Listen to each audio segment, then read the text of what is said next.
Ay, hər vaxtınız xeyirli, uğurlu olsun. Biz artıq Mingəçevirdəyik və bu günlərim burada bizi Panorama restoranı çox gözəl ağırladı. İndi isə istəyirik ki, Rəşadın bir gözəl burada bir gəmisi var, yaxtası var. İstəyirik onunla komanda ilə bir yerdə bir Mingəçevir turu eləyək. Mənim əzizlərim, bu günlərim hər birinizi gözləyirik və düşünürəm ki, bugünkü konsertimiz də çox gözəl olacaq. Dünənlərim yağışlıq olduğuna görə çox qorxdum. Həyəcanım var idi. Düşündüm ki, yağış yağır, birdən yağış yağır, ona qurban olum. Hoş gəlmişik Mingəçevirə. Hoş gəlmişik. Dünyanın ən gözəl şəhərlərindən biri. Bütün konsertlərdə yox, Fadim mənim söz verdi ki, bu konsertdə olacağım səndən bir yerdə və bir yerdə gəldik konsertə. Allahın izni ilə indi çıxırıq Mingəçevirin səyahətə, okeana. Camal, salam. Çox, əlimdən sifariş edin. Nasılsınız? Oy, siz necə də naziksiniz. Bunu Fadim müəllim mənə konsertə görə alıb. Mənim konsertimə görə alıb Fadim müəllim bunu mənə. Anası özü Mişqanın ayaqları bütün sudur. Yenicə çinməkdən gəlir. Çinməkdən gəlib, hə, düz deyir. Necəsiz Fazil müəllim? Çox sağ ol, var olun. Minnətdaram ki, məni dəvət elədiniz. Biz də minnətdarıq ki, siz bizimlə bugün yanımızdasınız. Sağ ol. Bizi tək qoymadınız. Rəqsanə xanım, Dəmir Yumruq layihəsinin növbəti astanası haradır? Mingəçevirdir. Bugün Mingəçevir səhnəsində olmaq sizə hansı hissləri yaşadacaq? Mingəçevir mənə çox doğma bir yerdir. Çünki uşaqlıq xatirələrim var burada. Bugün səhnədə paylaşacağam. Hətta anam belə burada məni döyə-döyə aparıb belə. Getmirdim. Burada padruqalarım var idi. Onlardan ayrılmaq istəmirdim. Bu şəhərin tamaşaçısı fərqli olur. Mingəçevir tamaşaçısından gözləntiniz nədir? Fərqlilik nə baxımından? Çünki Mingəçevirdə yerli də var. Amma bura qıraqdan gələnlər də daha çoxdur. Amma fərqlilik odur ki, Mingəçevirdə daha çox sevinirəm. Bizə maraqlıdır, evdəki Rəqsanə xanım ilə səhnədəki Rəqsanə xanım arasında ən böyük fərq nədir?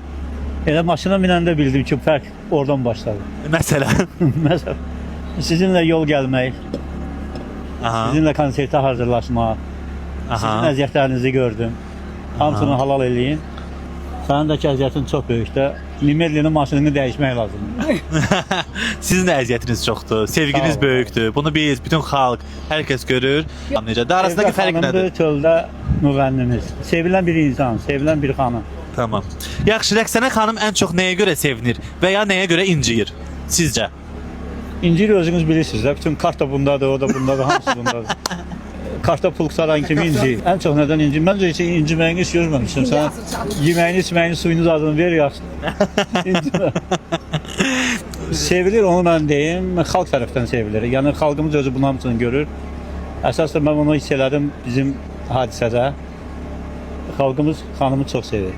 Minnətdaram xalqa. Hər kəsə maraqlıdır ki, siz 10 gündən bir şəhərimizdə belə enerji ilə konsertlərdə yəni iştirak edirsiniz. Bu solo konsertlərdir də. Yəni 2 saat müddətində dayanmadan canlı ifalar, yəni bu qədər enerji hər kəsə maraqlı gəlir ki, bu qədər enerji səhnədə necə qoruyursunuz? Nədir bunun səbəbi?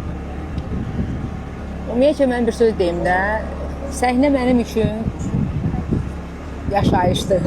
Səhnə mənim üçün çox şeydir. Yəni bütün həyatımı ora bağlayam mən. Yəni bütün həyatım mənim səhnəmdir və nə qədər yorğun olsam da, nə qədər necə deyim, qarşıda məsələn arxada böyük problemlə mücadilə aparsam belə, səhnədə insan görən, insan sevgisini görəndə hər şeyi anında unuduram. Çünki səhnə mənim üçün həyatdır.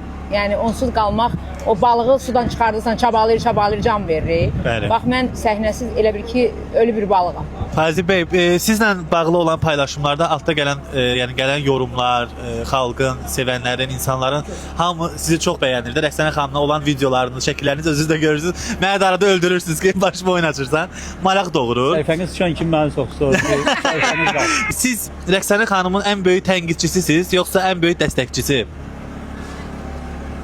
İto. İkisi də. İkisi də. Rəqsanə xanım, sizə bir dənə bonus sual vermək istəyirəm. Əgər bugün səhnədə ömrünüz boyu yalnız bir mahnınızı oxumaq şansınız olsaydı, hansı mahnınızı seçərdiniz və niyə? Buluduna de, dolup boşalmasın, şimşeğine söyle, fegan salmasın. Kimse benim tek, gözü yolda kalmasın. Payı sen geldin, bəs yarımı neyledin? Payı sen geldin, bəs yarımı neyledin?